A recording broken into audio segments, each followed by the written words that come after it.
جی السلام علیکم ویورز، آج ہم جس ٹاپک پر بات کر رہے ہیں وہ ہے قوت باہ سے متعلق۔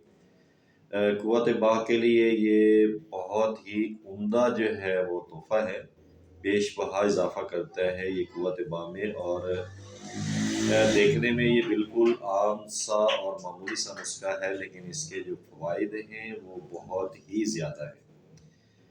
ایسی چیز جس سے ہم بالکل ناکارہ سمجھ کے اور اسے ہم استعمال نہیں کرتے، بلکہ جو ہے ہم اسے پھینک دیتے ہیں، جو کہ قوت باہ کے لیے ایک عمدہ درجے کی ادویات کے طور پر جانی اور مانی جاتی ہے، جو کہ ہمارے صرف ایک جگہ پہ نہیں، بارہا میں نے جو ہے نا اس چیز کو اسٹڈی کیا ہے اور اس چیز کو تجربات میں بھی لا کر دیکھا ہے، جو کہ واقعی جو ہے بہت سے فائدے رکھتی ہے۔ تو اس کے لیے جو خصیتین ہیں، خصیے، وہ چاہے بکرے کے آپ استعمال کر سکتے ہیں یا جو ہے وہ بیل کے، جسے آپ بہڑے کا نام بھی دیتے ہیں۔ تو یہ ایک عمدہ چیز ہے، عمدہ جو ہے یہ ادویات ہیں۔ ایسے لوگ جو کہ مختلف قسم کی ادویات استعمال کرتے ہیں یا مختلف قسم کے نسخہ جات استعمال کر چکے ہیں، لیکن انہیں فائدہ نہیں ہوا اور وہ پریشان ہیں، اور ایسے لوگ جن کے جراثیم کم ہیں اور وہ اولاد پیدا نہیں کر سکتے، یا ان کے جو جراثیمیں ہیں وہ بالکل مردہ حالت میں ہیں یا کاؤنٹنگ میں بہت کم ہیں، تو انشاءاللہ اللہ کے حکم سے ایک تو یہ جو ہے وہ جراثیم کی تعداد کو بڑھاتے ہیں، اور اگر کمزور مردہ حالت میں ہیں تو اس کو طاقتور بناتے ہیں، اور مادہ منویہ کی جو مقدار ہے، تعداد ہے، اس کو بڑھاتے ہیں اور غلیظ کرتے ہیں۔ اور ضعف باہ کے لیے یہ عمدہ نسخہ ہے۔ یہ ہماری سیکچولی ویکنس کسی قسم کی ہو، ماشاءاللہ بہت ہی عمدہ ہے۔ تو اگر اسے استعمال کریں گے تو یہ بہت سے جو ہے نسخوں سے، قیمتی نسخوں سے اوپر درجے میں ہے۔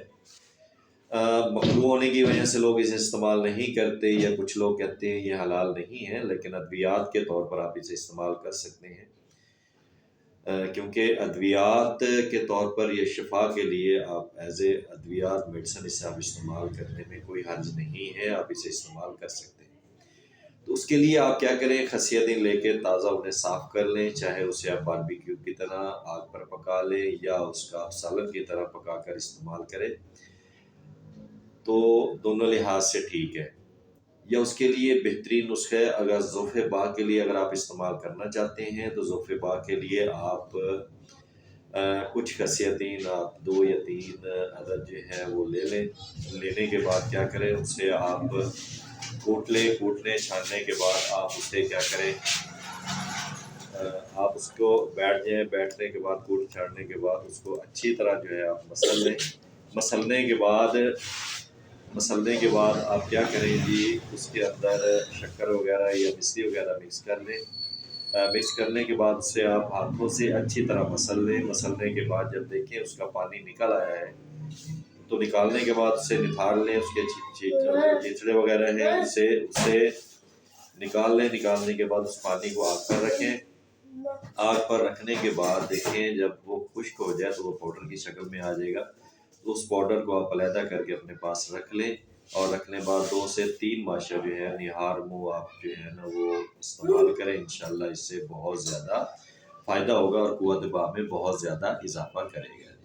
استعمال کیجیے گا، اپنے دعاؤں میں یاد رکھیے گا، ہمارا چینل لازمی سبسکرائب کر لیجیے گا۔